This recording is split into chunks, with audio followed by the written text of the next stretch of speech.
What up? It's the real Keith, any other fabrication of your imagination. And I'm back with another Rekkyou Sensen chapter review, chapter 27. The chapter starts with Norris having a dream, and he's waking up in the dream. And we know it's a dream because he died last chapter. He's surrounded by all his siblings. And one of his sisters says, "Don't you remember, in our country, earrings help ward off evil spirits. Big brother will always protect us, so they'll protect you too." And then his mom and dad show up, and all his siblings are ready to run off and go with them.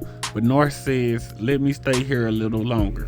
I feel sleepy. I'm going to sleep for a little bit." And they tell him to rest up. "We'll see you soon." And then we see a picture of Norris' broken sword. And then it goes back to the venue and we see someone talking, and they say, "I spoke with the Prime Minister of Canada.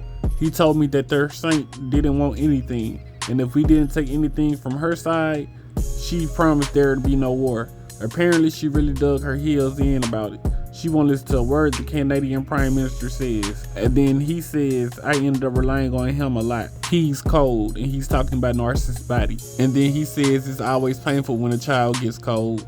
Good night, Norris." He seemed like he actually cared about Norris, or just the fact that he got a child killed. I don't know which one it might be. Because if he actually cared about him, he wouldn't have sent him to go fight. But I'm also not the Prime Minister of Mongolia, or the Prime Minister of anything, really. And then it pans over to Japan's waiting room, and they just are having a discussion saying the Prime Minister isn't there, and someone named Oki-kun. And they talk about how the Prime Minister and Oki-kun have been working non-stop, and Huchi offers to take them something to eat. And Huchi tells the Prime Minister, who is his dad, "Thank you for saving me. I almost got killed there, but just in case." And the Prime Minister nonchalantly says, "I see." What type of asshole is he? Couldn't even tell him you're welcome. Couldn't even show him reassurance that he loved his son and he in the middle of a death tournament. And then Huchi says, "When you return home, could you visit Mom's grave? You haven't ever gone there once, have you? You didn't even go to her funeral." So he's just an asshole all around. And then his dad says, "Oki took care of the funeral, didn't he?" Huchi says, "That's not what I'm talking about. And you look like you want to say something." He says, "That woman, on the day Maharu, your mother, passed away, the Chubu region sank into the ground after so many days of relentless rain. On the next day after, in the mountainous region of Shikaku, a landslide occurred. And then that following day, with the sea level rising, evacuations began from the coastal area, and there were still residents who needed help evacuating. I handled it all. According to our confirmed data, in just those 3 days, 2,755 lives were saved. Your mother was already destined to die from illness. Before those 2,755 people that were out there, it was a matter of life or death. I simply chose the option with the higher probability of survival, with the most people being saved." And then Huchi says, "Even so, Mom only had us. I was already resigned to what could happen. She couldn't even move her own body. She couldn't eat anymore. So, at the very least, I decided that in the end, I would be there for her in her final moments. But on that day, the train was delayed and I didn't make it in time."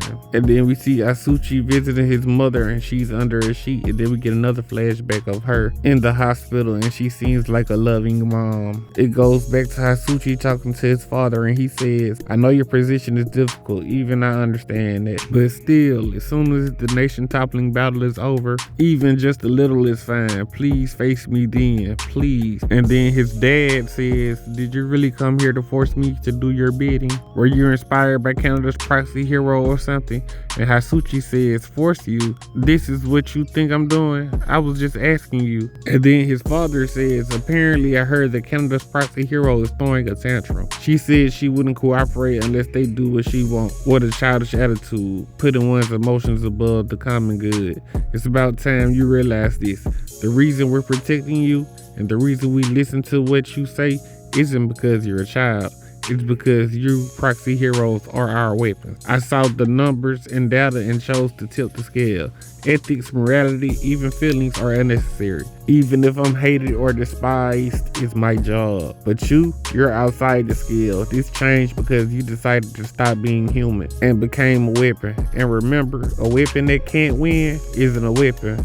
My job is to protect the country. Your job is to win. There's still work to be done. Go back to your room. I don't know who's worse between him or Deanna's mom. And now we get our first look at the French proxy hero. And her name is Muguet Chénier, and she's a generation of sound with a resonance rate of 89%. So hers is equal to Albie's. And she kinda looks like a slightly older version of Deanna. And we didn't see what her ability did, but we see that she destroyed something. And it seemed like she was training before her match because she's asking to look at her opponent's information. And she is talking to her SP named Nanette. She seems a little carefree because she's not acting like someone who's possibly gonna die in the next battle. Looking for something she misplaced, talking about what is she gonna do if she broke it. And Nanette seems a little starstruck being with the proxy hero. And she tells us that Muguet is the leader of an anti-government organization called Huchi, and her code name is Ellison. The origin of the name comes from this: even when swallowed, it still raises its needles. That unyielding spirit. I was expecting some antisocial girl, but you're actually easy to get along with, so I'm relieved.